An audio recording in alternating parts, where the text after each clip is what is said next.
Tú puedes ser una persona que tenga malos hábitos, pero si entrenas, vas a tener más salud que una persona con buenos hábitos que no entrena. Sí. Yo espero que los entrenadores de mañana sean mejor que los entrenadores de ayer, porque la verdad es que los entrenadores de ayer, pues bueno, yo por ejemplo tengo algunas lesiones que con un buen entrenador no hubiese tenido. ¿Piensas que en algunas ocasiones la ciencia puede estar corrupta? Creer que entrenar pesas, ¿no? Ir al gimnasio a hacer hipertrofia es solo para hacerte fotos para Instagram, pues no, hay más que eso. Yo aparecí en algunos estudios que yo no había estado allí. Y ese artículo que te decía internacional, que tenemos de impacto, allí estábamos Dani y yo. Y salimos de cuarto y quinto autor. Cuarto y quinto autor. Nosotros somos los verdaderos profesionales de la salud. O sea, yo siempre considero que un médico es el profesional de la no salud. Entonces, yo soy el que trabaja con salud, ¿no? Muy buenas a todos, bienvenidos a un nuevo podcast de ENFAF. Hoy tenemos el placer de estar con Robert Usak. Vaya a descubrir mucho sobre él. La verdad es que es una persona que tiene muchísima experiencia en el sector de fitness. Seguro que tenemos mucho que aprender y creo que también nos lo vamos a pasar bien. Ha sido una persona que ha sido entrenador personal, coordinador de un grado de CAFT, director de una variante de un grado de CAFT, ha sido profesor, ha trabajado en el proceso de acreditación de competencias, que es el proceso que tienen que hacer los entrenadores para poder ejercer legalmente sin necesidad de pasar por la carrera o formación profesional. También es profesor de biomecánica, nuestro experto. Director de contenidos de un curso de entrenamiento personal que te prepara para ese proceso de competencia y muchas cosas más que vamos a descubrir hoy. Así que después de esta breve presentación, por favor, Robert, cuéntanos quién es Robert Usak. Wow, un poco difícil. Abreviando, bueno, lo típico, ¿no? Soy doctor en actividad física y deporte. Yo, bueno, pues estudié ciencias de la actividad física y el deporte en Lérida. Allí tenía muy claro que yo quería estudiar el doctorado y ser doctor, porque bueno, pues me metí en investigación desde segundo de carrera en un laboratorio de biomecánica. Estamos hablando de 2002. Y nada, pues hice el doctorado. Mientras estaba haciendo el doctorado, pues de la investigación cuesta de vivir, entonces me metí en el ámbito del fitness, entrenador personal, técnico de sala, etcétera. Y fui como creciendo en doctorado, dando clases universitarias, pero a la vez trabajando en el fitness, y fui compaginando estas dos vertientes, ¿no? La docencia e investigación universitaria, que luego se convirtió solo en docencia, y la vertiente de fitness, pues de todos los cargos, ¿no? Porque luego llega un punto que ya te hacen coordinador de sala, bueno, del equipo de director técnico y tal, del equipo. Luego también trabajé pues, de director de instalaciones, y como se me daba bien la formación, pues acabé trabajando pues llevando departamentos de formación en el ámbito del fitness. Y fui combinando estas dos partes y por eso estoy aquí, porque 50-50 he sido entrenador y docente, o sea, por así decirlo, abreviando rápido. ¿En todo momento supiste que te iba a dedicar al mundo del deporte o fue una decisión que se fue desencadenando por varias circunstancias? Para nada. Yo tengo una historia un poco extraña y sí, yo empecé tarde. O sea, yo tardé 3 años más en empezar CAFIT. Yo empecé cuando hice 18, empecé una carrera que dejé, arquitectura técnica, luego empecé otra que dejé, derecho, y ahí sí que en esa época yo llevaba un tiempo entrenando en el gimnasio y descubrí que el proceso de entrenamiento, o sea, descubrí que entrenar en un gimnasio hacía que yo rindiese más y me lesionara menos en artes marciales. Yo siempre he hecho artes marciales. Varias, da igual ahora cuáles. Puedes comentarla, ¿eh? Bueno, es que he hecho todo. Es que he hecho judo, bueno, es que las he hecho todas. Hasta esgrima histórica. Hasta esgrima histórica, sí, de las últimas. Bueno, el tema es que al entrenar, yo dije, ostras, esto no solo es para estética, sino que realmente me está haciendo mejor en mi deporte y me está haciendo que yo me lesione menos. Y vi que ahí detrás había un proceso de entrenamiento. O sea, porque yo hablaba con los técnicos del gimnasio y tal, y ellos estructuraban pues unos bloques de entrenamiento y yo dije, ostras, esto me parece muy, muy interesante. Y de ahí, pues, que decidí pues, prepararme para las pruebas físicas, porque en aquel entonces habían pruebas físicas muy duras, ahora han bajado mucho el listón de las pruebas físicas, pero estuve casi todo un año entrenando y en ese año hice un ciclo formativo de deporte también, de conducción de actividades físico-deportivas en el medio natural. Más que nada para ganar un año para prepararme. Pero mi historia de cómo llegué yo al ámbito del deporte es esta. Yo practicaba artes marciales y al entrenar me di cuenta de, bueno, pues que había un proceso y tuve mucha curiosidad de cómo era ese proceso. O sea, a mí me ganó soy una persona muy inquieta a nivel de conocimientos y quería saber el por qué. O sea, el por qué se hacen las cosas como se hacen para obtener esos resultados. O sea, Algo, me es gusta algo mucho muy el proceso. interesante y que creo que cuando las personas empezamos a estudiar ciencias del deporte, nos damos cuenta de todo lo que hay detrás de un entrenamiento, el por qué ahora tengo que entrenar más tiempo, por qué tengo que hacerlo más intenso, por qué la semana siguiente es más flojo, por qué se acerca la competición y tengo que reducir Exacto. el entrenamiento, porque yo he vivido también el lado de ser deportista y la experiencia de tener malos entrenadores y decir, ¿cómo me puede estar haciendo una toma de tiempo si mañana compito? Ya, sí. Pero es como que buscan, no, mañana compites, demuéstrame que estás al 100%. Ya, Oye, me estás quemando para mañana. ya. Sí, la verdad es que, bueno, algo ahora que me dedico más a la formación, siempre digo que yo espero que los entrenadores de mañana sean mejor que los entrenadores de ayer, porque la verdad es que los entrenadores de ayer, pues bueno, yo por ejemplo tengo algunas lesiones que con un buen entrenador no hubiese tenido, No o hubiese creo que ocurrido. no hubiese tenido. Ujú. Yo siempre digo que, como broma, que me dedico a la formación y a dar contenido y a divulgar de una manera egoísta, ¿no? Para que cuando alguien coja a mi madre, ¿no? Como entrenador, pues lo haga mejor que lo mejor posible, o al menos, ¿no? Claro. O sea, al final estoy trabajando para mí. Voy a aportar mi grano de arena en Sí. este mundo para que al menos lo que te he enseñado te permita Claro, entrenar sí, sí. mejor a mis Sí, familiares. porque o sea, mis familiares es una broma, pero a Sí. todo el mundo en general. Pero es que en realidad es esto. O sea, los profesionales salen al sector y salen con los conocimientos que tienen. Entonces, cuanto mejor formados estén y cuanto más capaces sean, pues mucho mejor nos van a tratar a nosotros mismos. Porque al final todo el mundo, sea por prevención o sea por tratamiento, vas a entrenar. Así, O sea, es así. así es. Y todo el mundo debería de entrenar. Todo el mundo debería entrenar, sí, sí, sí. Eso es algo que, desgraciadamente, yo siempre digo que cometemos el error o el semi-error de decir que el entrenamiento, el ejercicio físico es medicina, cuando en realidad el no ejercicio es patología. O Exacto. sea, tiene que haber un cambio de chip. Ahora ya tenemos claro que entrenar, que hacer ejercicio, que tener una vida activa es sano, pero es que lo que tenemos que entender es que no hacerlo, tu cuerpo no está preparado para ser sedentario. No está preparado. Entonces hay muchas cosas que se autorregulan con el ejercicio. El ejercicio es algo que se lo hemos quitado, no es algo que tengamos que añadir, es algo que le hemos quitado, la actividad física en general. Ostras, cuando cambias ese chip, de no solo entender que el ejercicio es bueno, sino entender que no hacerlo es que es malo, no empatas, sino que vas para Sí. abajo, ahí la estás liando. De Sí. hecho, existe evidencia científica de que tú puedes ser una persona que tenga malos hábitos, pero si entrenas, vas a tener más salud que una persona con buenos hábitos que no entrena. Sí, sí, sí, totalmente. O sea, Totalmente, sí, sí. Aquí hay dos patas, que es los hábitos diarios y el entrenamiento, pero es que, bueno, lo ideal es todo, ¿no? Es tener buenos hábitos supuesto, y entrenar. por Pero es supuesto. que entrenar es muy importante. Y entrenar no solo se ve por el físico estético, ¿no? Sino que es el hábito de entrenar y etcétera. Es importante. Y que la gente entienda que si quiere estar bien y llegar bien, y vivir mucho tiempo y vivir muy bien mucho tiempo, que es otra cosa, ¿no? Una cosa es vivir más y la otra es vivir mejor durante el máximo tiempo posible, tiene que entrenar. Tiene que entrenar fuerza, tiene que entrenar también todo el tema cardiovascular, pero la fuerza, que ha sido el gran olvidado siempre, hay que reivindicarlo a muerte. A muerte con la fuerza y con la hipertrofia.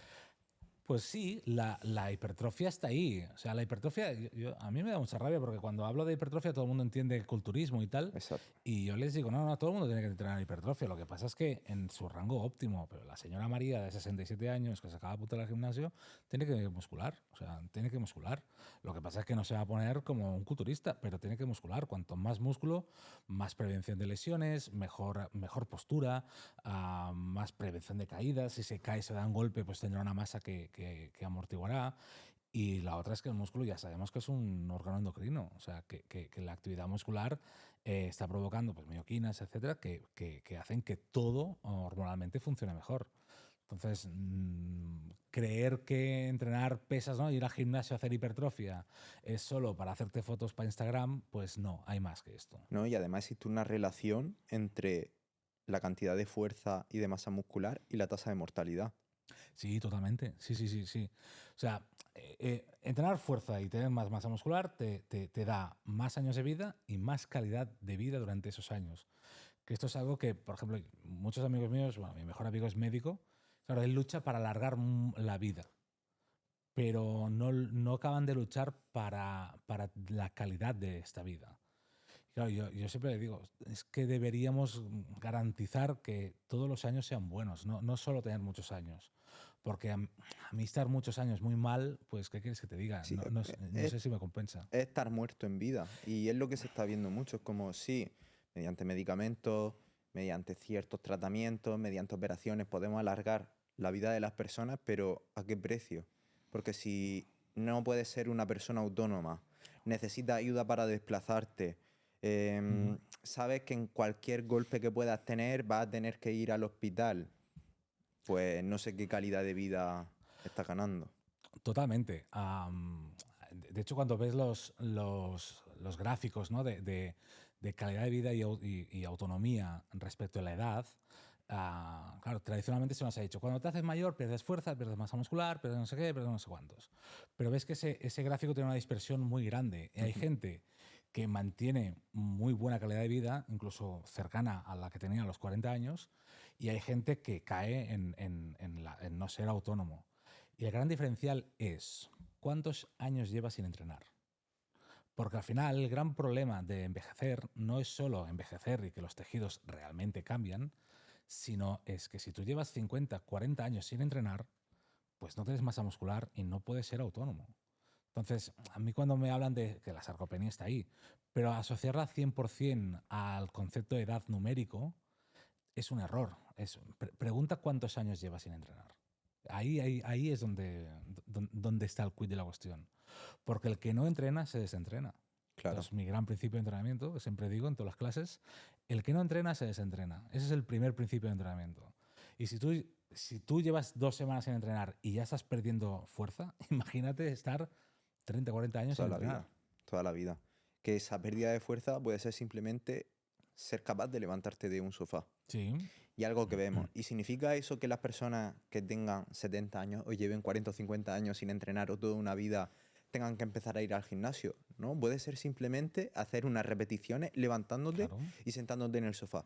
Y simplemente con eso vaya a ver cómo esas personas son capaces de progresar y van a ganar autonomía. Es decir, el entrenamiento de una persona de tercera edad no tiene por qué ser hacer una sentadilla con una barra o utilizar mancuernas. Aún no, y puede serlo o no. Y puede serlo. Puede serlo, porque todo tiene una progresión. Pero del mismo modo que cuando tú estás una temporada, yo qué sé, si te pasa algo, estás lesionado y estás una temporada en el hospital, pues es posible que necesites ayuda para levantarte de una silla y tu primer entrenamiento va a ser levantarte de una silla, pues, y luego al cabo de unos meses pues ya podrás hacer sentadillas con tu peso corporal y luego vas a hacer sentadillas con una barra, pues una persona mayor, 3/4 de lo mismo. O sea, no hay unas mancuernas para la gente mayor y unas mancuernas para una persona joven. Hay unas mancuernas para el grado de adaptación que tiene cada uno. Y no hay que darle tantas vueltas de, no, este ejercicio no es para fulano, es para mengano. No, todo es una adaptación. Si tú estás adaptado, puedes progresar. Hay gente mayor que está haciendo sentadillas, está haciendo CrossFit y no tiene ningún problema. Lo que no puedes apuntar es a señora de 77 años que no ha hecho nunca nada a apuntarla a CrossFit y prender el cabrón con un clean. No Exacto. tiene ningún Necesita sentido. una progresión. Claro, todo el mundo tiene una progresión. Y cuanto mayor eres, más lenta va a ser esa progresión, más progresiva tiene que ser esa. Porque cuando eres joven, pues te lesionas menos y todo lo toleras mucho mejor. Cuando ya eres más mayor, pues las cosas cuestan más. Eres joven, Robert. Bueno. Y ya sabemos que la hipertrofia es algo necesario para alargar nuestra vida y nuestra calidad de vida. Pero últimamente se está viendo en deporte, incluso de equipo, que se está dando importancia a la hipertrofia. Pero seguimos con el estigma de que la hipertrofia te va a hacer lento, te va a hacer, hey, no ganes demasiada masa muscular que va a empeorar en este deporte. ¿Qué hay de cierto en eso? ¿O realmente necesitamos ganar masa muscular para rendir mejor en deporte?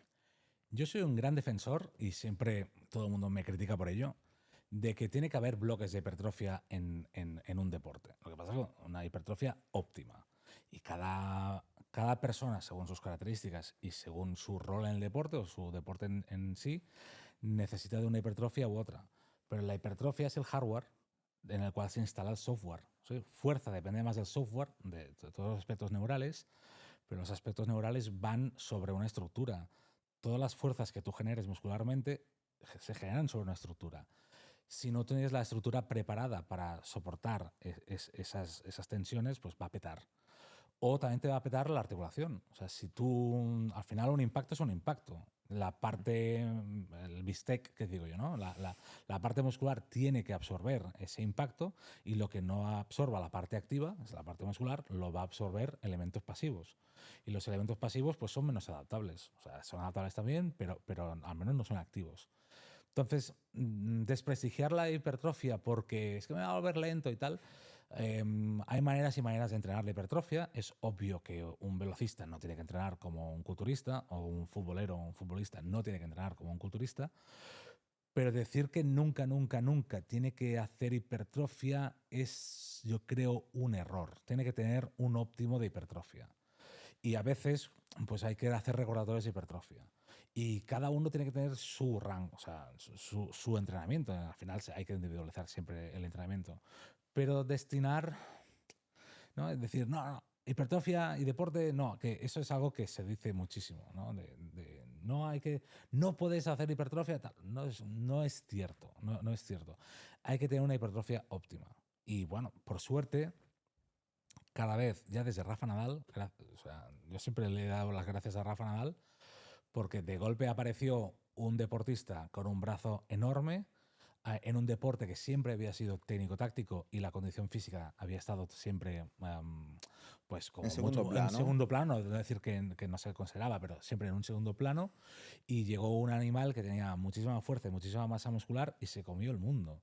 Y eso fue la puerta de entrada, de decir, oye, es que el entrenamiento de la fuerza es útil, y el entrenamiento de la fuerza sin hipertrofia, o sea, si tú mejoras software y no mejoras hardware, al final va a petar el hardware. Sí, sí. Y bueno, se está viendo. O sea, yo creo que ahora, yo no sigo mucho el fútbol, pero estoy viendo futbolistas que están mucho más hipertrofiados y que alargan mucho más su vida profesional. Exacto. ¿Qué papel tiene el preparador físico, que a día de hoy está cobrando mucha más importancia en rendimiento, tanto en deportes de equipo como en deportes individuales? Vemos que ya no es solo la figura del entrenador, sino que está el entrenador y el preparador físico.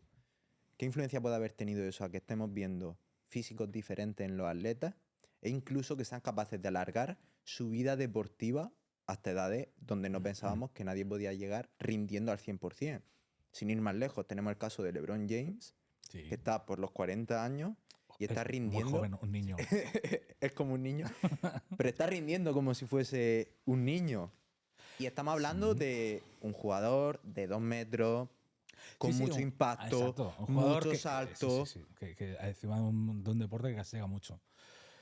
El preparador físico. Yo siempre he dicho, y es algo que la gente, todo el mundo se pone las manos en la cabeza, y de hecho me fui de un equipo deportivo en su día. Cuando yo empecé mi carrera profesional en preparación física. Me fui de un equipo porque no entendía lo que te voy a decir ahora. Yo siempre he defendido que el preparador físico le debería decir al entrenador qué tareas se van a hacer en el entrenamiento, y el entrenador, o qué tipo de cargas van a haber en el entrenamiento.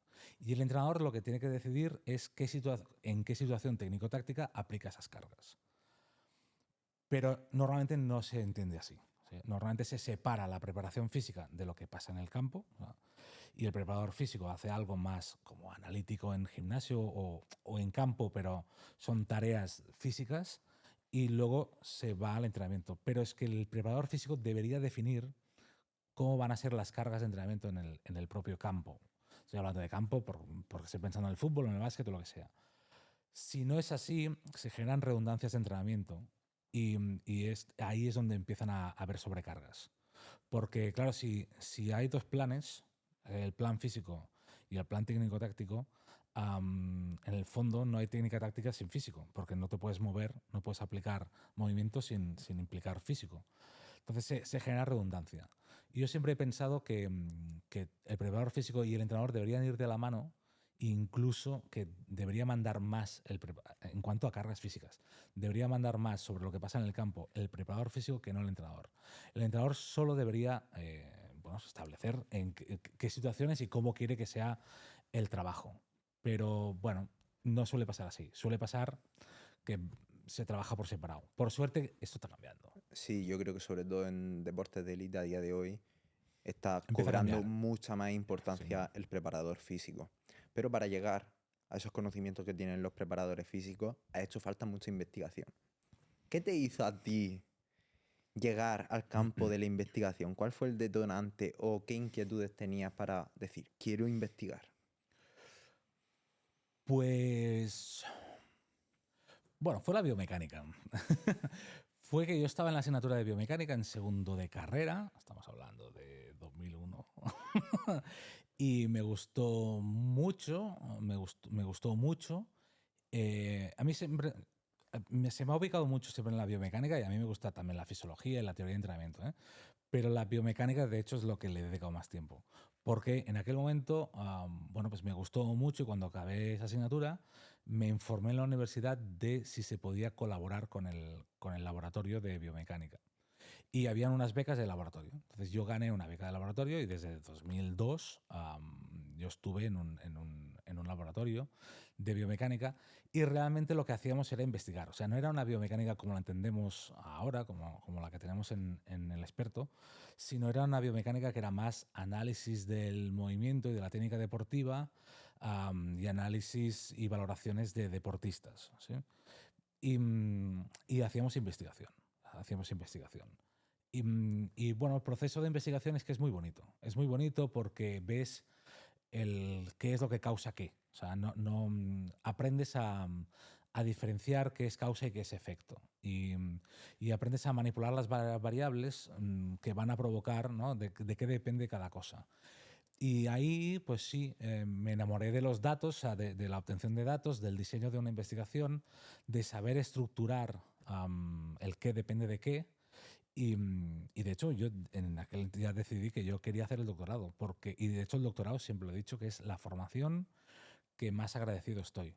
No tanto o sea, más por el criterio, o sea, por que allí entendí el criterio y entendí a estructurar el conocimiento. ¿Y sobre qué fue tu tesis? Mi tesis. Tesis tiene un nombre muy rimbombante. Valoración de las capacidades contráctiles mediante el método tensiomiográfico. ¿Y por qué llegaste a hacer la tesis del método tensiomiográfico? Vale. Bueno, es una historia larga, la voy a resumir. Yo estaba en Lérida, tuve que mudarme a Barcelona. El que iba a ser mi tutor de tesis hizo metástasis de un cáncer y bueno, fue mal. Entonces él ya, antes de irse, ya me dijo, ves a Barcelona que allí hay temas sobre fuerza, sobre cosas que te pueden interesar allí y se están investigando cosas relacionadas. Y tiene un laboratorio también de biomecánica, que hay gente y tal. Y yo me vine a Barcelona, pero sin conocer absolutamente a nadie. Entonces, el que iba a ser mi tutor, la verdad es que bueno, me acabó dirigiendo la tesis, pero me dejó un poco suelto, ¿no? Vamos a decirlo así. Y un día vinieron a presentarnos el aparato el tensiomiógrafo. Y yo y otro compañero, que también estaba en una situación parecida a la mía, que también estaba un poco huérfano de supervisión, nos miramos el aparato y decíamos, esto no puede funcionar. O sea, esto no puede hacer lo que dice que hace. O sea, no puede ser tan sensible. Y empezamos a probar para desmentir que eso funcionaba. Y no, funciona. Y la verdad es que funciona, es muy sensible a la fatiga, es muy sensible a cambios en la contracción muscular y claro, ibas haciendo pruebas, al principio eran pruebas sin estructura, simplemente por probar. Y fuimos viendo bueno, pues que pintaba bien y hicimos primero un primer estudio que de hecho está publicado, está en PubMed y todo, es de impacto internacional. Y de allí yo hablé con el que fue el director de tesis y dije, mira, iba a investigar sobre otra cosa, porque iba a investigar sobre la potenciación postactivación, pero es que lo que estamos haciendo con el TMG, con el tensiomógrafo, creo que tiene salida como tesis. Y se lo miró y sí, me dijo, sí, vamos a diseñar algunos estudios respecto a esto, porque con lo que ya has hecho por hacer, pero que está bien estructurado. Y bueno, de hecho, ya te digo que hay un estudio internacional.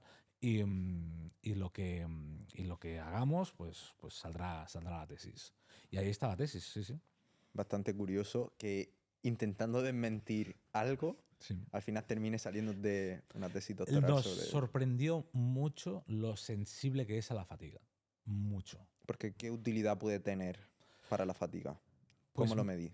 mira, te pongo varios ejemplos. ¿Sí?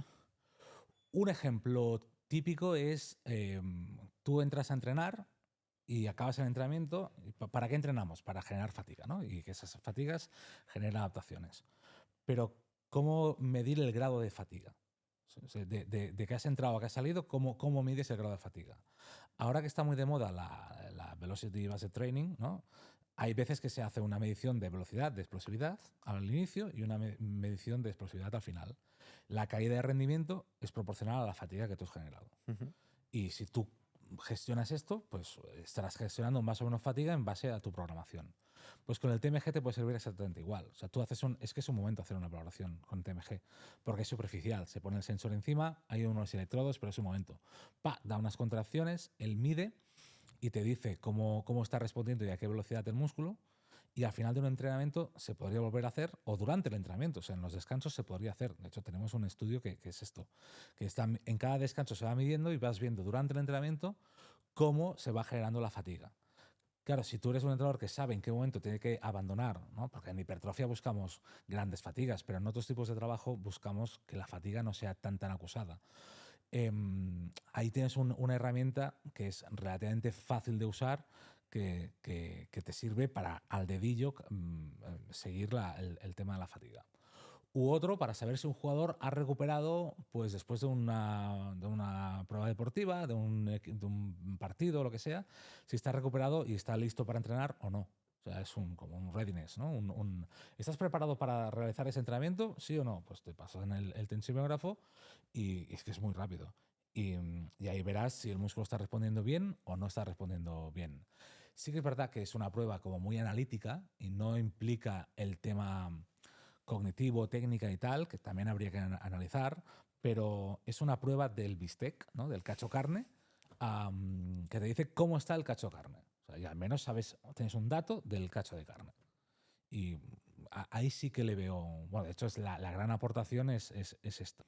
Aunque la investigación no aporte todos estos avances, ¿piensas que en algunas ocasiones la ciencia puede estar corrupta? Bueno, corrupta quizás un poco grave, pero sí. No, me voy a mojar, sí.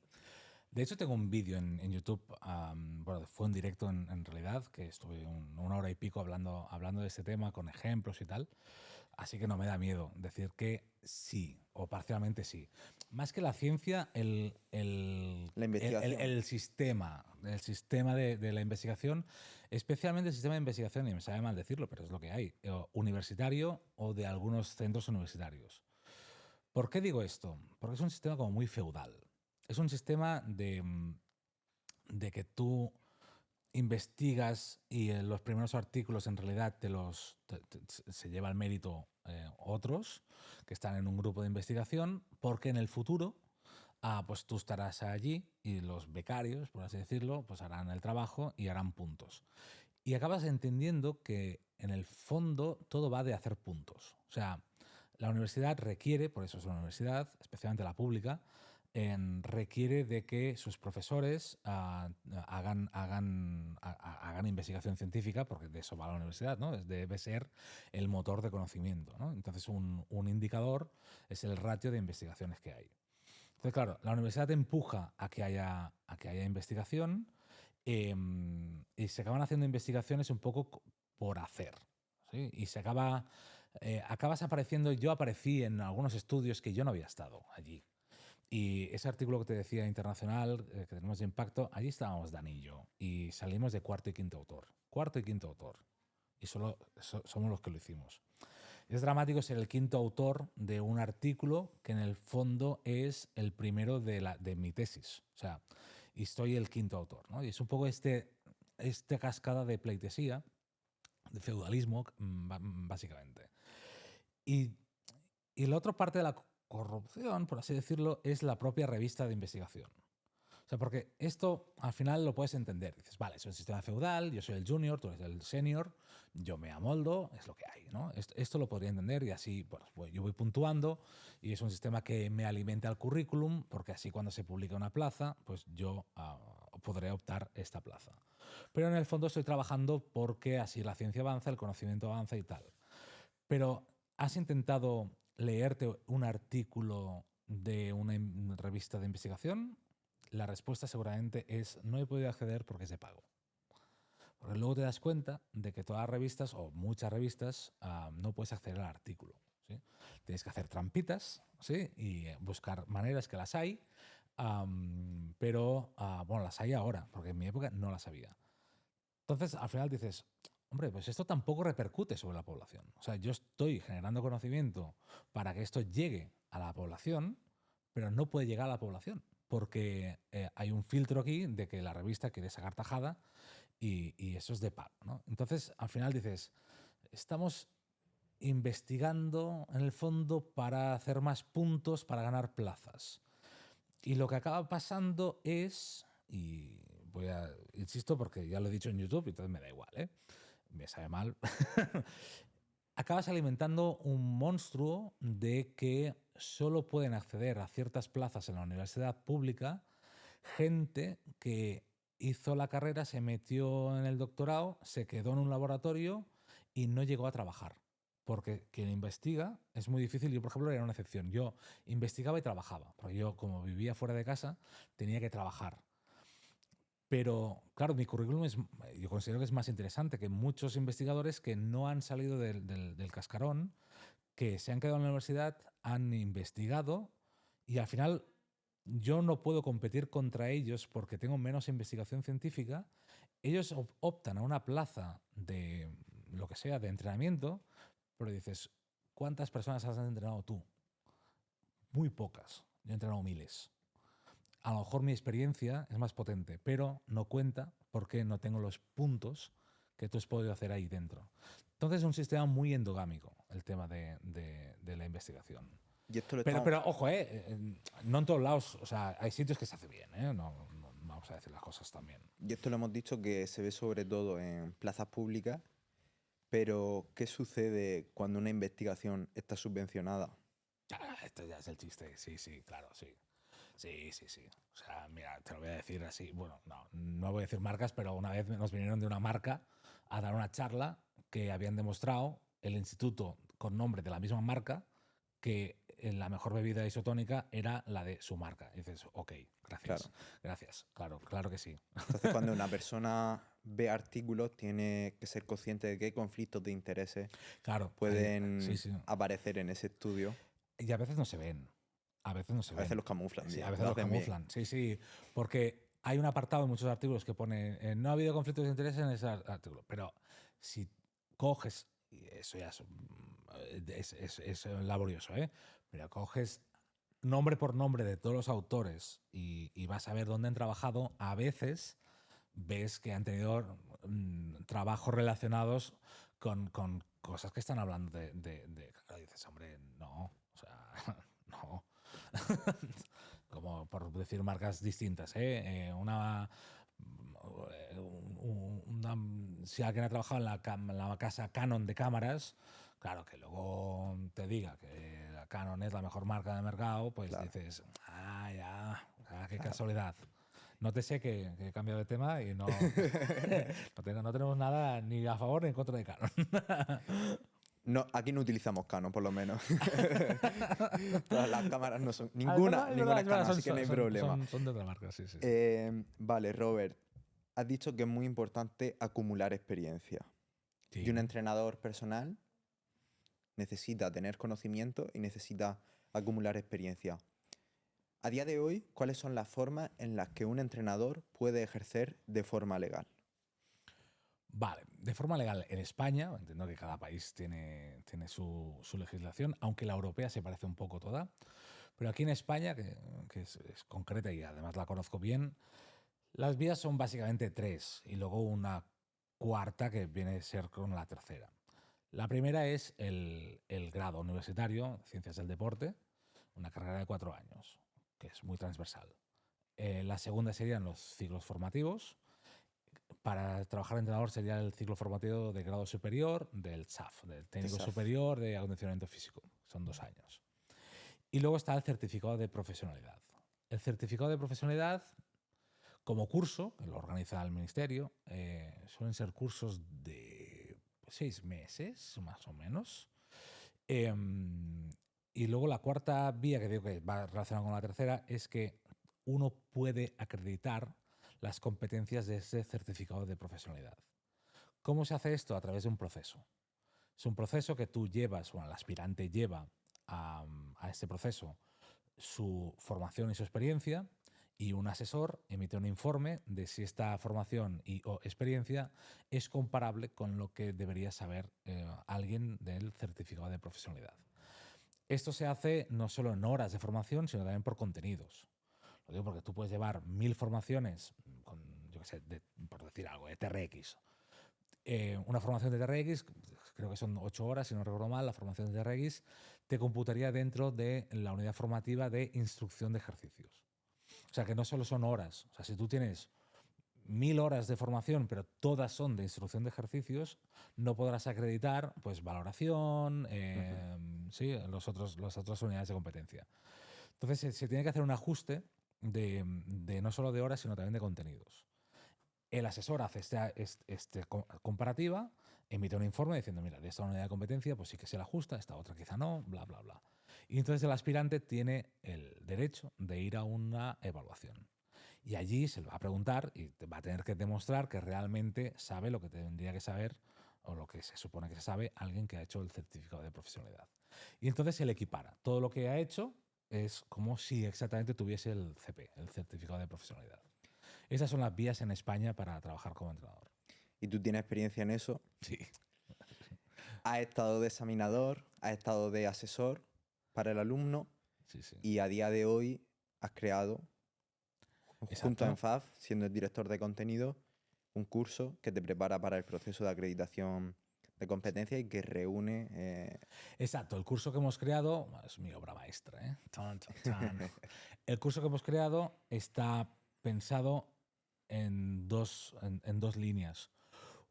Una, tanto por el profesorado, experto, hay gente de la universidad con doctorados, etcétera, etcétera, que son profesores de entrenamiento, de prescripción del ejercicio físico, de primeros auxilios, etcétera.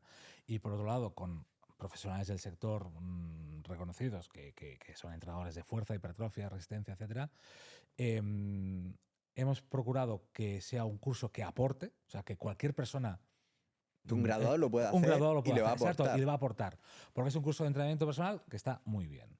Pero en paralelo también se ha diseñado para que cubra todas las unidades de competencia de un proceso de acreditación de competencias para que sea equiparable a un certificado al certificado de profesionalidad.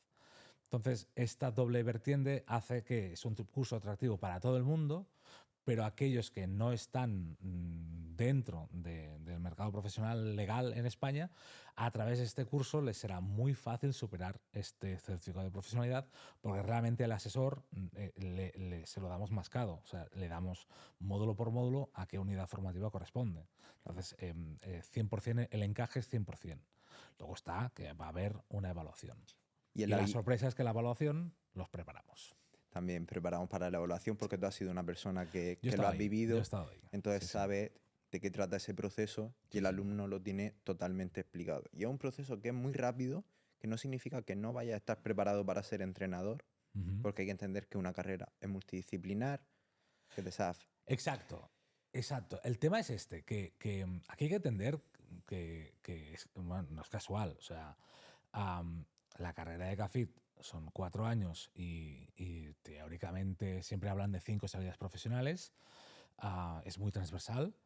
El grado superior son 2 años y tratan todo el ámbito del acondicionamiento físico, no solo en sala de de entrenamiento polivalente, que sería preparador físico y entrenador personal o técnico de sala, sino también tratan dirigidas, ¿no? Con soporte musical, tratan hidrocinesia, o sea, temas acuáticos, pilates, yoga, etcétera. O sea, que también es bastante transversal, pero sí que dentro del ámbito del acondicionamiento físico. Y el certificado de profesionalidad es un solo ámbito. De hecho, hay varios. Hay el certificado de profesionalidad de acondicionamiento físico en sala de entrenamiento polivalente, que sería el nuestro, pero luego existe el certificado de profesionalidad en actividades grupales con soporte musical. O sea, en acondicionamiento físico en grupo con soporte musical. O el certificado de profesionalidad en yoga. O sea, todos estos existen. Entonces, claro, cuanto más concretas, más corto tiene que ser el Claro, curso, porque claro. no tiene sentido. O sea, 4 años para 5 salidas, 2 años para 3 o 4 salidas, menos de un año para una salida. 1 año para quien vaya más rápido, 2 años para quien Claro, quiera tomárselo más lento. el tema es que cada uno, o sea, va a su ritmo, porque realmente si tú vas acumulando formación, bueno, te tardes el tiempo que tardes. Sí. Que en este curso, bueno, el tiempo que tardes en hacerlo será menos de un año. Y luego lo que dure el proceso, que normalmente son semanas, son varias semanas. Eso sí que depende de la organización, de quién organiza el proceso, de cada comunidad autónoma, funciona un poco distinto, pero te suelen asignar un asesor en pocas semanas, haces varias sesiones con el asesor y luego ya te convocan para la evaluación. Suele tardar, pues depende, de semanas, un par de meses, por ahí. Van a tener las personas que tengan interés en ser entrenador personal el enlace en la descripción del vídeo y en el comentario fijado, por si quieren echarle un vistazo. Perfecto, sí. Y vamos a continuar. Algo que me interesa mucho es la figura del entrenador. Ujú. Y antes hemos estado hablando que cuando tú entrenas a un niño, la fecha en la que haya nacido ese niño Sí, sí. puede determinar el éxito deportivo que pueda tener en el Sí, sí. futuro. ¿Cómo puede ser esto posible? Por el zodíaco. No, es broma. Es broma, es broma. Pero sí, de hecho hay estudios. O sea, ahora no recuerdo el dato concreto, pero creo que era casi la mitad o la mitad. Claro, debería ser. Bueno, voy. Aproximadamente la mitad de los futbolistas de élite en ligas españolas, de primera y segunda, han nacido en el primer trimestre. Teóricamente les tocaría el 25% y creo que era la mitad, más o menos. ¿Esto cómo puede ser? Pues esto es porque normalmente, estadísticamente, obviamente cada niño evoluciona como evoluciona, pero cuando tú tienes, yo qué sé, 5 años, 6 años, el que ha nacido en diciembre está en la misma clase que el que ha nacido en enero. Eso significa que hay un 25 o 20% de vida de más en un niño que en otro. Y por tanto, estadísticamente está más desarrollado, ha tenido más experiencias motrices y por lo tanto brilla más. O sea, cuando los ves jugar a fútbol, hay uno que es más grande, que corre más y que seguramente es más hábil que otros. Y efecto Pigmalión, o sea, el que se desarrolla más, o sea, es muy bueno, es muy bueno. Vamos a apuntarlo, que juega fútbol, que es muy bueno. Claro, al destacar más se le apunta y se le alienta a que practique más y al final, estadísticamente, no digo porque hay prodigios, pero estadísticamente el que más practica, más éxito tiene. Esto es así, cuantas más horas has practicado en algo, más habilidad vas a tener en ese algo. Y de ahí la estadística esta. O sea, la estadística está ahí. Lo que pasa es que luego tienes gente como Messi, ¿no? Pues que fue siempre pequeñito, hormona de crecimiento también le dieron, pero que sí que es verdad que físicamente no destacaba, pero tenía un talento natural. O sea, que siempre hay gente que te rompe la estadística.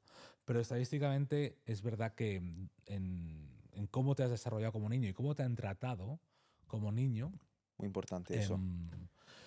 tiene mucho, mucho... Y también de los recursos, ¿eh? Porque es muy difícil, que sea un club de tenis, jugar a tenis es más difícil que jugar a fútbol.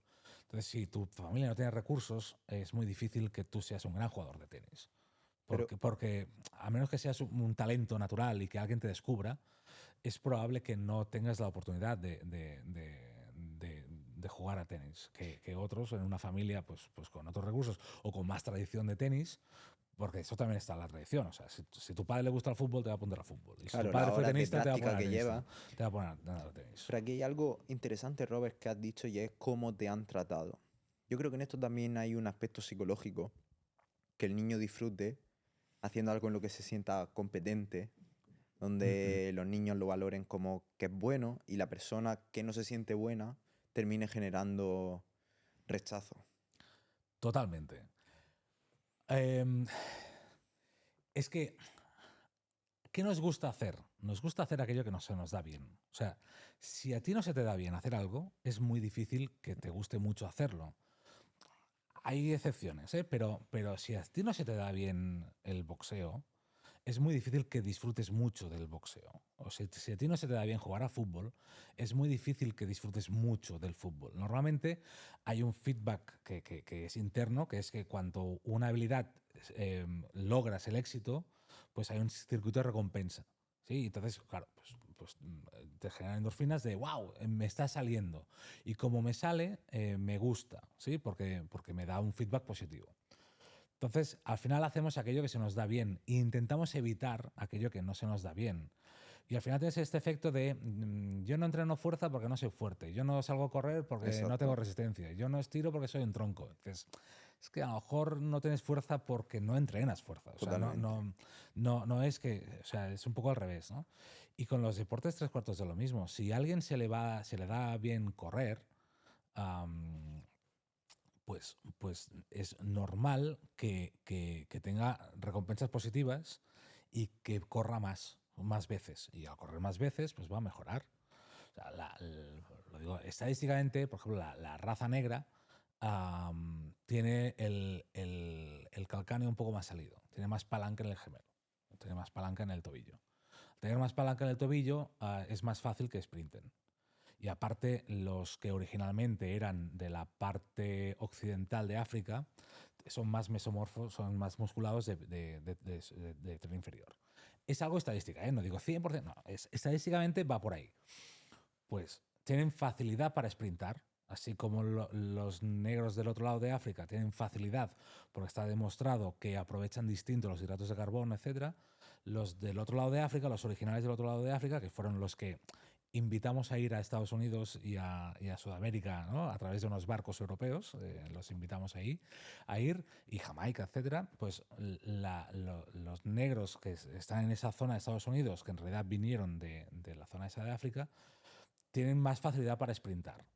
Pues si tú tienes facilidad para sprintar, Te va a gustar te va a gustar sprintar. sprintar, y es muy difícil que te guste nadar, porque se te da bien sprintar. Entonces vas a brillar en atletismo, vas a brillar en fútbol americano, vas a brillar en deportes de saltar, porque también, o sea, vas a brillar en esos deportes. Es muy difícil que acabes brillando en otro deporte cuando de manera natural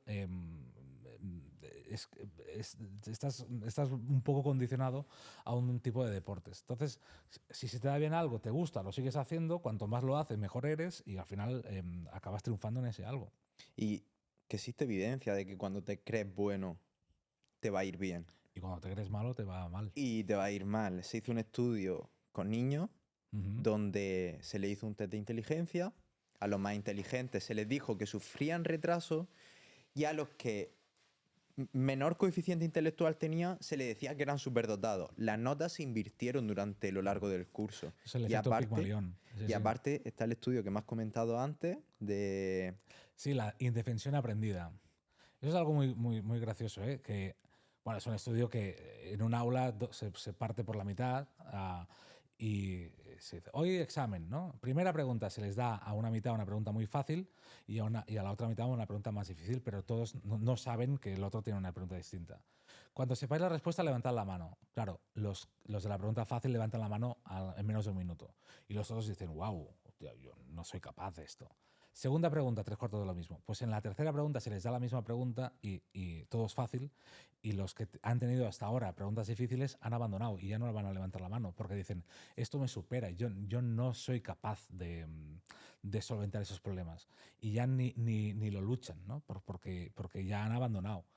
Y eso es así, o sea, al que se le ha dado mal toda la vida el deporte, es muy difícil que le guste el deporte.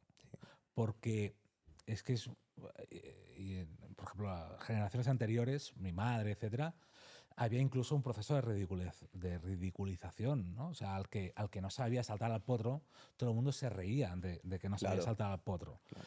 Y es la persona que más ayuda necesita y que más apoyo necesita, y en cambio lo que está obteniendo es un rechazo brutal. Claro, ahora dile a mi madre que vaya a entrenar por su cuenta en el gimnasio. Pues ella revive unos rechazos que están ahí. ¿Y por qué? Pues porque no era muy hábil y ya está. Y entonces la gente, pues esto, ¿no? Que si no eres hábil, pues la gente se ríe de ti. Y ahí es donde cobra mucha importancia la figura del entrenador. Y sabemos que es una figura muy importante, pero cuando una persona que lleva buenas notas durante selectividad y durante el instituto dice que quiere estudiar ciencias de la actividad física y el deporte, es como, ¿en serio vas a estudiar de deporte? Estudia medicina, estudia una ingeniería, estudia sobre cualquier otro tema. ¿Por qué piensas que ocurre esto y debería de ser así? No, no debería ser así y de hecho yo siempre he considerado que nosotros somos los verdaderos profesionales de la salud. O sea, yo siempre considero que un médico es el profesional de la no salud. Entonces yo digo, yo soy el que trabaja con salud, ¿no? Bienestar físico, mental y Que no se social. enfaden los médicos, que no se No, enfaden no, los mi mejor médicos. amigo es médico. Pero arreglan lo que un entrenador Me podría refiero a que haber ellos, o prevenido sea, su campo de muchas trabajo, veces. con todo el respeto, porque realmente, o sea, hacen un trabajazo, Y en pero nuestro curso realmente tenemos trabajan médicos ahí. en patología. O sea, ellos trabajan Sí, en ausencia de salud. O sí, sea, tú vas al médico cuando tienes un problema. sí. Y nosotros trabajamos, bueno, también porque siempre todo el mundo tiene algo, todo el mundo está lesionado de algún sitio y tal, pero trabajamos para mejorar, ¿no? y promocionar esa salud, ¿no? O esa actividad física y el ejercicio físico. Ahora no recuerdo el número exacto, pero hace años, hace 2010, que yo tengo referencias un poco antiguas, ya decíamos que una de cada 10 muertes estaba directamente o indirectamente relacionada, no, directamente relacionada con la inactividad física. Una de cada 10, o sea, una de cada 10 muertes son muchas muertes. Entonces dices, yo estoy salvando vidas. Yo cuando me pongo el chándal, yo salvo vidas. Lo que pasa es que es cierto que tradicionalmente, y creo que empieza a cambiar, pero tradicionalmente al del chándal pues tiene una reputación distinta, tiene una autoridad distinta que al de la bata. Si alguien con bata te dice algo, tú lo haces. Si alguien con chándal te dice lo mismo, pierde un poco, no tiene la misma autoridad. Al menos, ya digo que eso está empezando a cambiar, pero tradicionalmente ha sido así. Yo creo que un cambio cultural que va a llevar tiempo, porque Pues, yo mismo lo he vivido, mi padre tenía problemas en un hombro, le decía, tienes que hacer ciertos ejercicios, y hasta que no fue a un médico que le dijo, no, mejor no operar, hay que hacer ejercicio, o a un fisio que le dijo, nada, tienes que hacer estos ejercicios, no creía lo que su hijo le podía estar diciendo, aunque sabía que ese era el camino, porque tenía las nociones para poder decir eso. Y aquí nos damos cuenta de que hay caminos que se cruzan. Se cruza el camino del entrenador y se cruza el camino del fisio. sí, Y sí. hay mucho debate sobre esto. ¿Dónde termina el camino del entrenador? ¿Dónde termina el camino del fisio? ¿O no debería de terminar? Esta es peliaguda. Esta es peliaguda porque, bueno, yo lo he publicado varias veces en redes sociales. Yo soy partidario primero.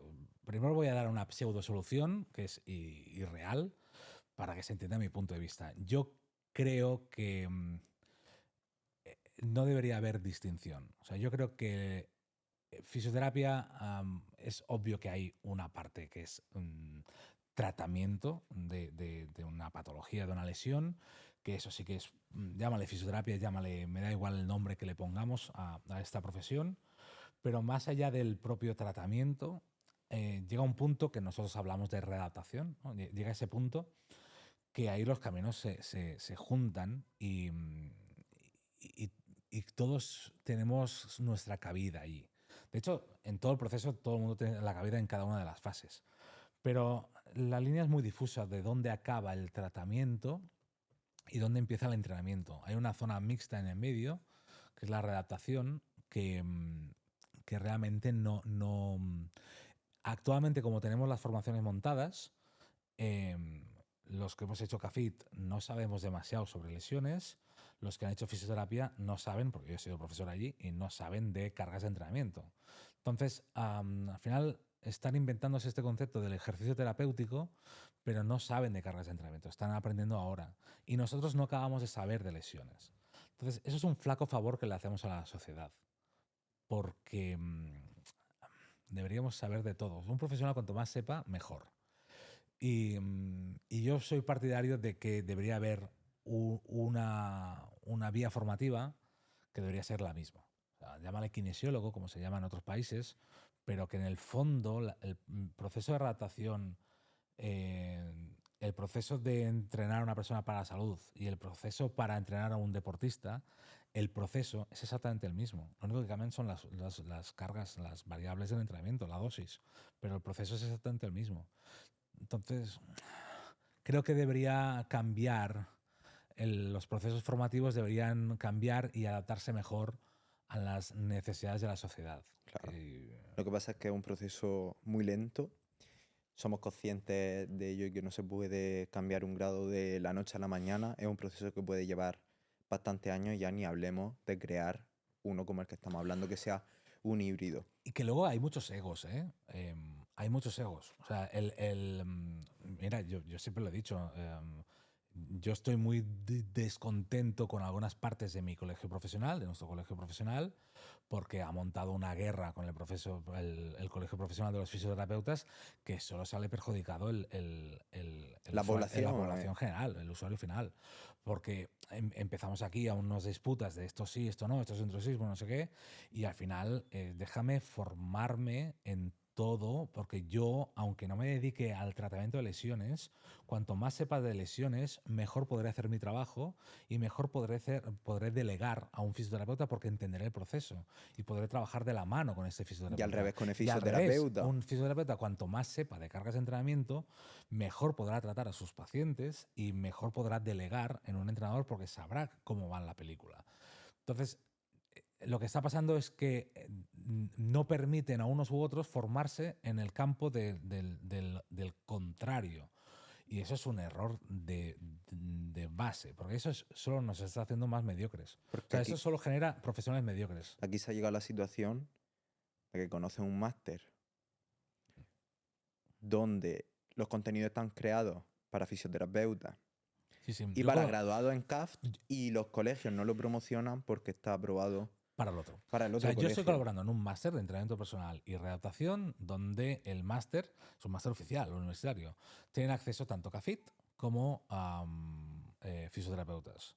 Pues es tan ridículo que ni el colegio de CAFIT ni el colegio de fisioterapeutas están promocionando este máster en sus webs porque puede acceder el otro.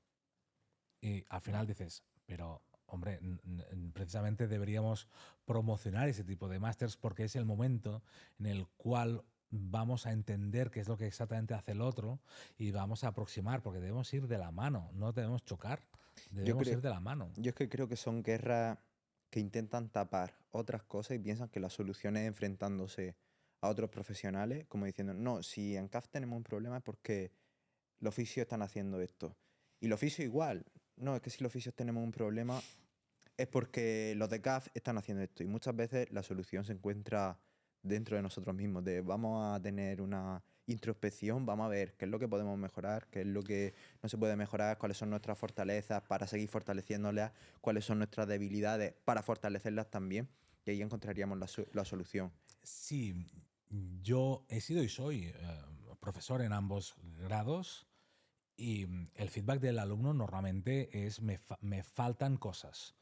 Y el grado es una rueda tan lenta que no acaba de adaptarse a lo que realmente necesita el alumno. Y eso es algo que está perjudicando gravemente, porque sale el profesional no preparado. Y creo que desde el propio grado se podría intentar hacer mejor. O sea, hay cosas que... Opinión personal, aquí sí que ya me pongo en opinión personal. Nosotros para trabajar como profesor de educación física en un instituto tenemos que hacer ahora un máster. Pues, Formación profesorado. sí, de formación del profesorado. Pues quita la mayoría de contenidos del grado que están relacionados con eso. O sea, sí que es obvio que debemos saber enseñar porque al final nos dedicamos a enseñar cosas, pero me estás poniendo contenidos de programación de secundaria en el grado que es totalmente redundante, porque yo si quiero trabajar para programar contenidos en secundaria, tengo que hacer ese máster. Exacto. Entonces, eso me lo puedes quitar. Y ahí tienes una cabida muy grande para poner cosas que son realmente necesarias para la población, porque todos los profesionales o muchos profesionales que salen del grado de CAFIT pasan por un gimnasio. Sí, la gran mayoría, tarde o temprano, pasan por un gimnasio. La pena es que la mayoría de veces que pasan por el gimnasio es de paso. Al igual que trabajas en una discoteca unos años para intentar ganar un dinero, el papel del entrenador personal es, bueno, voy a estar unos años en este gimnasio y luego ya busco otro trabajo o empiezo con asesoría online. Y es curioso porque el entrenador es una de las figuras principales para que ese gimnasio funcione y es la peor valorada. Es su producto y su servicio en el fondo, y es el menos valorado, y así te lo dice el salario. O sea, ahora creo que va a cambiar, pero hasta ahora una persona que trabaja de técnico de sala está cobrando 7 euros la hora. Si tú le pagas a un licenciado 7 euros la hora, no te va a durar. Es obvio que no. O sea, ¿quién aspira? ¿Cuántos entrenadores en vez de 45 años o 40 años en una sala de fitness? O sea, que estén de técnico de sala. Pues muy pocos. Lo verás en gimnasios pequeños donde es el propio dueño. Pero en gimnasios grandes no hay técnicos de sala que hayan durado más de X tiempo, porque se percibe como un trabajo de paso, de una temporada, pero se percibe tanto para el profesional, el estudiante de CAFIT, ¿no? que es su primer trabajo, como para el gerente. El gerente, si le pagas esto, ya sabes que no te va a durar, porque no puede vivir de esto. No, tú no puedes echar una vida con esos salarios. Entonces ahí tenemos un problema grave, que es el buque insignia de un gimnasio que debería ser el técnico de sala, porque es el que más impactos genera sobre el usuario. O sea, estás tú con 60 personas ahí trabajando. Debería ser el que se lleve así, o sea, debería estar bien pagado y bien formado y bien motivado para que sea proactivo con la gente y realmente dé muchos consejos. Como no está bien pagado, ¿qué es lo que acaba pasando? Que este técnico pues se aburre y está en su sitio mirando el móvil o lo que sea. Y dura 4 días. Pero como ya viene la otra promoción, ¿no? Pues otra tanda. Y así tenemos que todos acabamos pues haciendo asesorías online, o primero entrenamientos personales presenciales por nuestra cuenta, yendo a domicilio. Yo, por ejemplo, he ido mucho a domicilio. Y al final acabas con asesorías online, pues porque tienes que rentabilizar, porque no puedes vivir a 7 euros la hora. Sí, y a día de hoy es como que es una salida que da miedo porque asociamos que cuando estamos trabajando para un gimnasio, como que es fijo, como es otra persona la que te está haciendo el pago, pero realmente esa persona puede decir, me he cansado, otro nuevo que me sale más rentable o uno en práctica y punto. Una de las salidas puede ser entrenador online, que hace poco era una profesión que la gente ni pensaba que pudiese llevarse a cabo, pero que a día de hoy está de moda. Y quiero invitar a todos los entrenadores que estén en esa situación, que están en centros, no están a gusto, quieren dar el salto al online, que se preparen. Claro, hay Que que se prepararse. Es preparen. que es distinto, ¿eh? O Que se sea, preparen, que hay mucha competencia sí. y que es posible hacerlo muy bien como entrenador online, pero tienes que ser top. Hay que ser top, sí. Yo que aún soy old school, pienso que es bueno pasar por un centro, y creo que es bueno pasar por hacer entrenamientos presenciales para ganar experiencia y tener bagaje, ¿no? Y soltura a la hora de generar adaptaciones, porque online es un poco más difícil la comunicación. Pero online sí, yo creo que es el futuro. O sea, o el combinar, ¿no? El híbrido, ¿no? Es el futuro. Bueno, el futuro, ahora te voy a decir una cosa, ¿eh? En España del siglo XIX había un especialista que hacía entrenamientos por carta. ¿En serio? Ya te lo buscaré. Sí, Cuéntame más. Pues no me acuerdo cómo se decía, pero a los aristócratas les mandaba por carta ejercicios, series y repeticiones. En el Entonces, siglo XIX, ¿eh? el En entrenador, 1800 y pico. el entrenador personal online ya El existía entrenador desde el personal. siglo XIX en Exacto. España. El entrenador personal. El teleentrenador personal, ¿no? El entrenador personal a distancia existe en España desde el siglo XIX. Qué bueno, Sí, qué sí. bueno, qué bueno. Sí, sí. Claro, que es posible que parece ahora que nos hayamos inventado Internet con el COVID, ¿no? Pues no, Internet ya existía antes Sí. y ya se hacían cosas antes. Pero creo que ahí, por ejemplo, la época de pandemia nos dimos mucha cuenta de que se pueden hacer muchas cosas online y se pueden hacer cosas de calidad. De calidad y conseguir resultados Sí. brutales. Es decir, Tanto en formación como en entrenamiento, ¿eh? sí. Es decir, yo considero que las formaciones que ofrecemos son brutales y son todas Sí, online para todo sí. el mundo. Y creo que a día de hoy es algo que hasta facilita a la persona. Porque hemos llegado a un punto en el que si algo es presencial, sí, me gusta tener algo presencial, pero no me gusta tener un horario. Saber que tengo que estar sí o sí a esa hora. Saber que si algo me surge ese día no puedo atenderlo porque a esa hora tengo que estar en clase. En cambio, cuando es online, tú puedes ir a tu ritmo, puedes verlo cuando quieras. Que hoy por la mañana 15 minutos, que en la tarde tengo un hueco, otros 15 Es minutos. innegable que logísticamente es mucho más fácil. Es bueno que tengas un poco un compromiso, ¿no? Y que haya Exacto, algo que exacto. te pida un poco de compromiso y seguimiento, porque si no, sí es verdad que hay gente bueno, pues que se descuelga, pero la formación online tiene muchas ventajas, o sea, muchísimas ventajas. O sea, el tema de poder ir a tu propio ritmo, buah, es espectacular. Y por ti han pasado muchas personas y seguro que tienes anécdotas que nos van a sacar alguna sonrisa.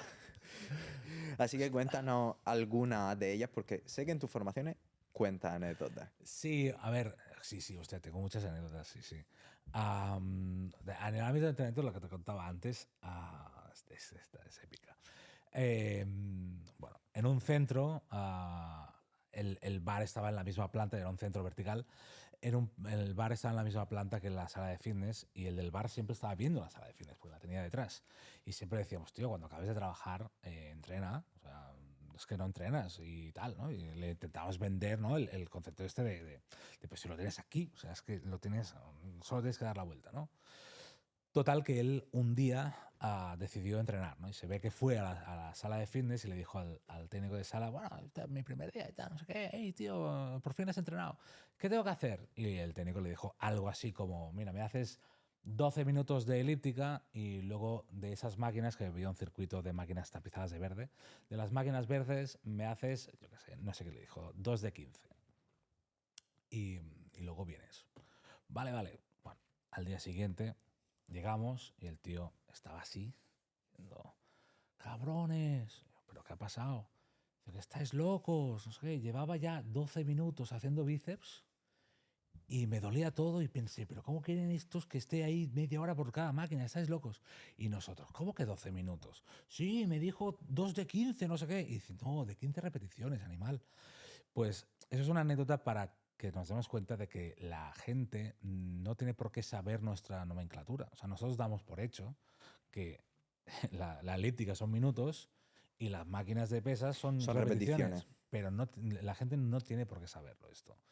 Y nos tenemos que saber amoldar a la comunicación del otro. O sea, nosotros a veces cometemos el error de, pues bueno, con ciertas inseguridades damos como cierta rimbombancia a lo que decimos y hablamos como demasiado técnico y el usuario al final lo que necesita es entender las cosas y al final te sale a cuenta bajar a su nivel Totalmente. y explicárselo con palabras que pueda entender y no dar por hecho nada, porque la puedes liar muy parda. La puedes liar muy, pero que muy parda. Ha sido curiosa esa anécdota, Robert. Esta sí, es gorda, sí. Cuando me la has contado, la verdad es que me ha hecho gracia porque es algo que nosotros damos por hecho, como has dicho, pero cualquier persona podría entenderlo de esa manera. Y aquí hago un llamamiento a los entrenadores personales. No hace falta utilizar tecnicismos cuando le estáis hablando a una persona que es tu cliente o tu potencial cliente. No va a decir, oh, sabe más, sino que simplemente va a desconectar de ti si empieza a utilizar tecnicismo y la persona no lo entiende Es un y error grave, ¿eh? termina generándote rechazo de esta persona no es para mí. Eso es un error grave. O sea, cuanto más tecnicismo al usuario estándar, cuanto más tecnicismo pongas, más rechazo generas. Es así. O sea, cuando empiezas a hablar, no, aquí vamos a hacer una supinación, no sé, la gente no sabe qué es una supinación. Gira una la mano. pronación. O sea, gira la mano para arriba. Ya lo sé que no es técnico. No es un... Y luego ya se lo explicarás. No, mira, Exacto. pues este movimiento se Esto llama se llama supinar. Y ya está. Pero porque lo único que vas a lograr es o hacerlo sentir estúpido porque no te entiende, y eso genera rechazo. O simplemente decir, este tío, ¿de qué va? O sea, hablando aquí como tal, si yo lo que quiero es que al final me diga cómo tengo que coger la pesa. Entonces, adáptate a la otra persona. Sí, sí. Genial. Y la otra es que, bueno, cuando hay dialectos o tal, también hay historias, ¿eh? O sea, yo me acuerdo una entrenadora argentina. Claro, en Argentina al culo le llaman cola, ¿no? Estaba entrenando con un chico el primer día del chico y le dijo, tal ejercicio, no sé qué. Y dice, no, lo que tienes que hacer es mover la colita. Y claro, el chico se quedó como ¿what?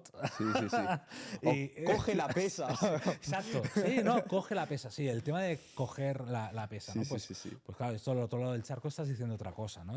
Aquí lo tenemos muy asumido, Claro. que coger es agarrar, ¿no? Pero al otro lado del Pero ahí charco... es otra cosa. Sí, ahí es otra cosa, vamos a dejarlo así. Pero estas cosas, pues, claro, generan risas, pero a veces es como, wow. Sí, te puede impactar. Sí, te puede impactar o incluso, hostia, aquí de qué van, ¿no? O sea, se puede generar ahí un pitote por algo muy estúpido, muy tonto. Pues Robert, hemos disfrutado muchísimo de tenerte aquí en nuestro podcast. La gente puede seguir viéndote en nuestras formaciones. Tienen toda la información en la Exacto. descripción. También vamos a dejar tu canal de YouTube por si alguien quiere seguir aprendiendo. Y espero que en el futuro te podamos ver más por este canal. Ahí intentaremos. Seguro que sí. Sí. Hasta luego. Venga, hasta luego.